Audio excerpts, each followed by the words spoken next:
Mana bu birinchi darsimizda, birinchi videomizda ikkinchi qismi, ya'ni o'sha to be fe'lini ikkinchi qismi. Bu darsda asosan biz javob berish va qisqartirmalar haqida yana bir bor o'rganamiz, yuzlanamiz ularga. Mana bu not shakli bor edi. Not shaklini to be ga qo'shib qanaqa qilib qisqartiriladi, buni o'rganish kerak, chunki kitoblarda juda ham ko'p chiqadi. Xuddi mana shu Roundup kitobda ham juda ham ko'p berilgan. Keyin buni ko'rgandan keyin yoki biron joyga ko'rib qolgandan keyin biron kishi bu gaplarni biron joyda yozganida siz bu nima o'zi deb qo'ymaysiz, lekin asli o'zi bilasiz to be fe'li nimaligini. Birinchidan am to be fe'lini gapda qanaqa qilib qisqartirilishini ko'ramiz.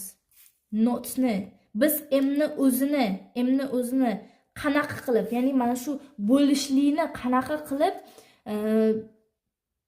qisqartirilishini o'rgangan. Endi inkor shaklidagi gapni qanaqa qilib qisqartiriladi?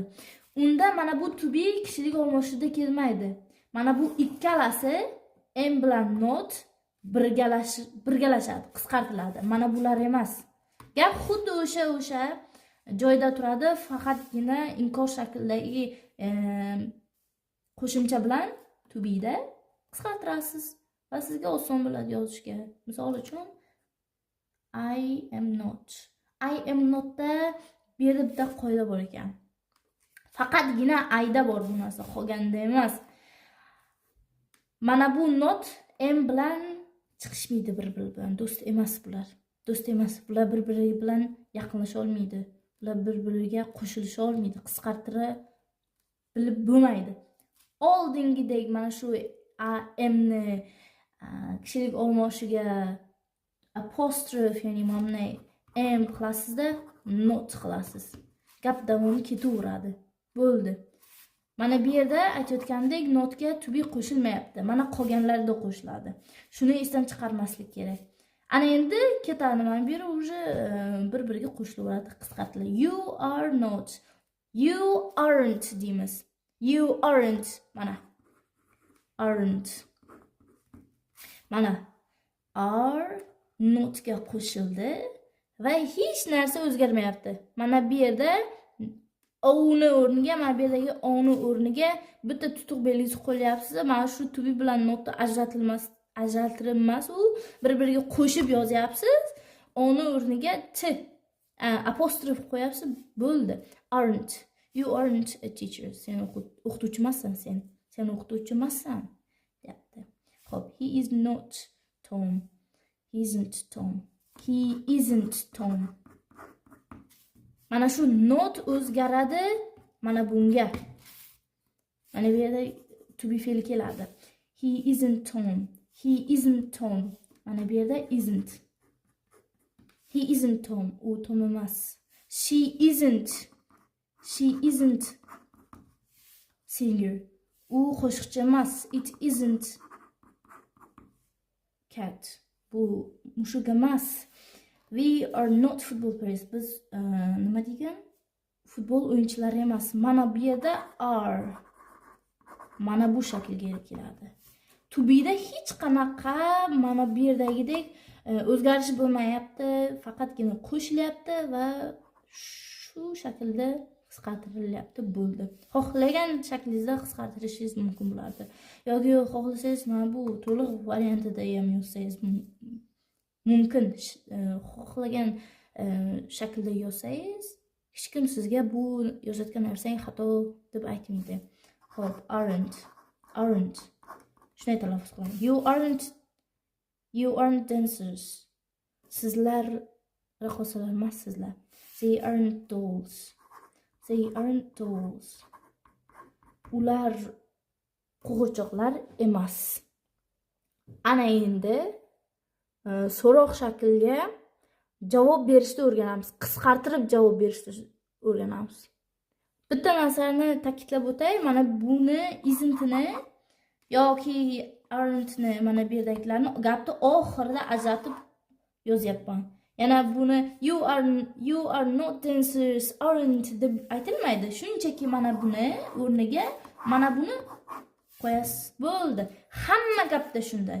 You aren't dancers. Sizlar raqqoslar emassizlar deb aytyapman. Bu shunchaki qanday qilib yozilishini aytib o'tganman. Mana bu yerdagi yo'qoladi. Qisqartirib yozadigan shaklda shu qisqartirma shaklini agar xohlasangiz, yoqtirsangiz, mana bu yo'qoladi. Buni o'rniga buni olib kelib qo'yasiz. Mazmun grammatik shakli bir xil, mazmuni bir xil. Inkor shaklida ma'nosini beradi. Faqatgina qisqartiryapsiz, xolos, bo'ldi. Mana bu berilgan savollarimizga biz javob berishimiz kerak. Ha deymiz yoki yo'q deymiz. Shu ikkita variantda bu savollarga javob berishimiz mumkin. O'zi har doim savolga ha yoki yo'q deb javob beriladi, to'g'rimi? Am I a student? Men o'quvchimanmi desam, ha deyman yoki yo'q deyman. O'zimga. Ana endi odatda am I a student? Yes. Xohlasangiz yes deysiz. Yes, I am a student. To'g'rimi? Ana endi o'sha I am a student deb yotmaysizda yoki yozmaysizda, qisqartirasiz. Yes. Ha. Mana bu virgul albatta bo'lishi kerak. I am. Bo'ldi. Gapda davomi yo'q. Nuqta. Yes, I am. Ha degani bu. Siz ha dedingiz. Am I a student? Yes, I am. O'zingizga o'zingiz ha deyapsiz. O'zingizga savol beryapsiz, yana o'zingizga javob beryapsiz. Ana endi no deyishni o'rganamiz. No. Yo'q. I am inkor shaklida not. Gapda davomida no, I am not a student deb yotmaysiz. No, I am not. Yoki ha, I am not deb mana bu yerga tutib berish qo'yib qisqartirsangiz ham bo'ladi. Yana buni qisqartirma qilib yozsangiz ham bo'ladi. I am not. Am I a student? Men o'quvchimanmi? No, I am not. Bo'ldi. Mana shu qisqartirma javob berish. Are you a teacher? Are you a teacher? Sen o'qituvchimisan? Yes. Endi men senga javob berayotganda yes, I am deyiladi, lekin buni o'rganish uchun ha, sen deb javob beramiz. You. Yes, you are. Ha. No.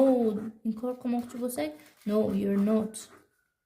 You aren't desa ham bo'ladi yoki you aren't qisqartirmadan foydalandim mana bu yerda. No, you aren't. Is he Tom? U Tommi? Yes. He is. Ha, deyapti. U Tommi? Ha, u Tom deganidek bo'lyapti. Xo'p, lekin qisqartiryapmiz. Yes, he is Tom demayapmiz. Yes, he is. Ha, deyapmiz. No. He isn't. Qisqartirmadan foydalanamiz. Is she a singer? Yes, she is. She is. Ha, u shunday. Is she a singer? U qo'shiqchimi? Yes, she is a singer demaysiz. Yes, she is. No, she isn't. Is it a cat? Yes, it is. Yoki no, it isn't. Yoki are we football players? No. Oh, yes, birinchi. Yes, we are. Yes, we are. Agar men sizlardan so'rayotgan bo'lsam, misol uchun sendan, ayniqsa sendan so'rayotgan bo'lsam yoki sizlardan so'rayotgan bo'lsam, mana bunisida yes, I am. Chunki men sizdan so'rayapman-ku. Sen o'qituvchimisan? Ha, men o'qituvchiman deysiz. Yes, I am deysiz. Mana bu savolga shunday javob berasiz, lekin men shunchaki o'rganish uchun yozib qo'ydim buni. Mana buni esa sizlar raqqosamasizlar? Ha, biz raqqosamiz deysiz, to'g'rimi? Yes, we are deysiz. Bu narsani chalkashtirmaslik kerak. Yes, we are. No, we aren't. Ana, yana bitta boyagi qisqartirma. Qisqartirma ichida qisqartirma. Are you dancers? Sizlar raqosamizlar? Yes, we are deylik, chunki mana bu yerda уже nima o'rganib oldik-ku. Yes, we are. Xuddi shu. No, we aren't. Yes, we are. No, we aren't. No, we are not degani bu. Yes, they are. Ular. Sizdan so'rayapti biron kishi o'zi. Are they dolls? Yes, they are. Yoki agar ular toys bo'lsa, no. They aren't. Yes. They aren't. Xuddi mana shunaqa savollarga qisqartirma qilib javob berish yo'li xuddi shunday edi. Siz xohlasangiz bu yo'lni, xohlasangiz gapni to'liq qilib javob berishingiz mumkin. Bu sizning o'zingizning xohishingizga qarab.